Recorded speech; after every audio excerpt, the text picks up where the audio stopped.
నేను ఎప్పుడు మా ఇంటి నుంచి చూస్తే వెంకటేశ్వర స్వామి నామాలు కనపడస్తాయి మంగాపురం ఆ సైడ్ నుంచి. అలాంటి వెంకటేశ్వర స్వామికి అపచారం చేసే పరిస్థితి ఈ మధ్యలో మీరు చూస్తున్నారు. అధికారంలో ఉంటే బూతులు తిడతారు, అపోజిషన్లో ఉంటే కూడా బూతులు తిడతారు. ఇది ఎక్కడ న్యాయమో ఏమయ్యా? మీకు ఇది కరెక్టేనా? మీకైతే కోపం రాదా? మీ తల్లిని తిడితే మీకు కోపం రాదా? మీ ఇంట్లో వాళ్ళని తిడితే మీకు కోపం రాదా? మనం తిట్టించుకోవడానికి రాజకీయం చేస్తున్నామా? బాధ, ఆవేదన, లెక్కలేనితనం, ఆంబూతుల మారిగా తయారైపోయారు. ఒకసారి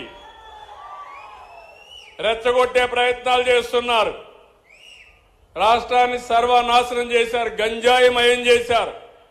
నేను ఆ రోజు మీకు చెప్పాను ఒక మాట, నేను అన్ని సమస్యలు పరిష్కారం చేస్తాను, కానీ గంజాయికి అలవాటు పడిపోతే అది ఒక వ్యసనంగా మారితే వాళ్ళని మార్చడం చాలా కష్టం అని చెప్పాను. మీకు జ్ఞాపకం ఉంటుంది. అదే జరిగింది.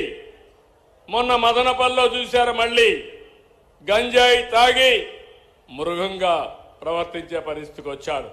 నేను ఒకే మాట చెప్పాను, ఎవడైనా సరే ఈ రాష్ట్రంలో మత్తు సేవించి తద్వారా మానవత్వాన్ని పోగొట్టుకుంటే, ఆడబిడ్డల జోలుకొస్తే అదే మీకు చివరి రోజు అవుతుందని ఎన్నోసార్లు చెప్పాను.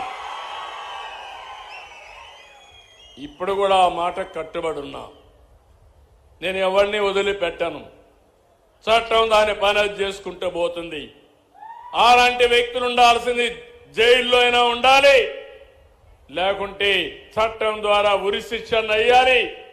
ఆ భయంతో ఎవరైతే ఈ తప్పులు చేశారో వాళ్లే అఘాయిత్యం చేసుకునే పరిస్థితి వస్తారు తప్ప ఎవరిని వదిలిపెట్టే పరిస్థితి ఉండదని మరొకసారి మీకు హామీ ఇస్తున్నా. నాకు ఒక వారసత్వంగా వచ్చింది మీరు చెప్పాలి, ప్రజలు ఆలోచించాలి. తిరుమల తిరుపతి దేవస్థానంలో ఒకప్పుడు మీరు తిరుపతికి పోయారు, 1924 పోయారా లేదా అని మిమ్మల్ని అడుగుతున్నా.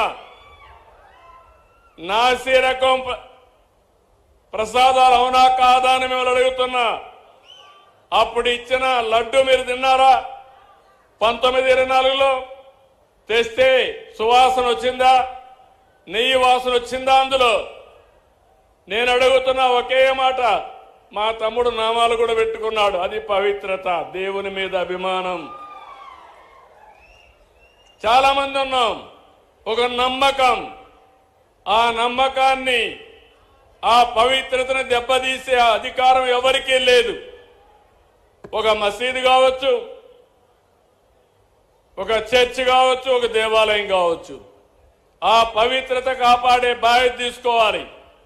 అలాంటిది అపవిత్రం చేస్తే, నేను ముఖ్యమంత్రి అయిన తర్వాత నేను ఇచ్చిన హామీ ప్రకారం రెండో సంతకం ఆఫీసర్ వేసింది తిరుమల తిరుపతి దేవస్థానం ఈవోగా వేసి శ్యామలరావుని ప్రక్షాళన కార్యక్రమానికి ప్రారంభించా. వస్తే నెయ్యి చూస్తే బాగా లేకపోతే తిరిగి పంపించి దాంట్లో నుంచి శాంపుల్ తీసుకొని ఎన్డీడీబీ పంపించారు. ఎన్డీడీబీ పంపిస్తే అందులో నుంచి ఎనిమల్ ఫ్యాట్ ఉందని ఆ రోజు చెప్పారు. అది చెప్పిన తర్వాత నేను ఆలోచించి, ఇది నేను చెప్పకపోతే నా మీద అప్రతిష్ట వస్తుంది, అపవాదం వస్తుందనే ఉద్దేశంతో నేను చెప్పాను. తర్వాత లేనిపోని సమస్యలన్నీ క్రియేట్ చేసి సుప్రీంకోర్టు వరకు పోయే పరిస్థితికి వచ్చారు. సిట్ వేశారు. ఆ సిట్లో వచ్చినటన్నీ మీరు చదివి ఉంటారు. చాలా స్పష్టంగా చెప్పారు, అసలు ఇది నెయ్యే కాదు, కెమికల్స్ తో తయారు చేసిన నెయ్యి అని చెప్పారు. రాష్ట్ర ప్రభుత్వాన్ని కూడా యాక్షన్ తీసుకోమని అధికార యంత్రాంగం పైన ఒక రిపోర్ట్ పంపించారు.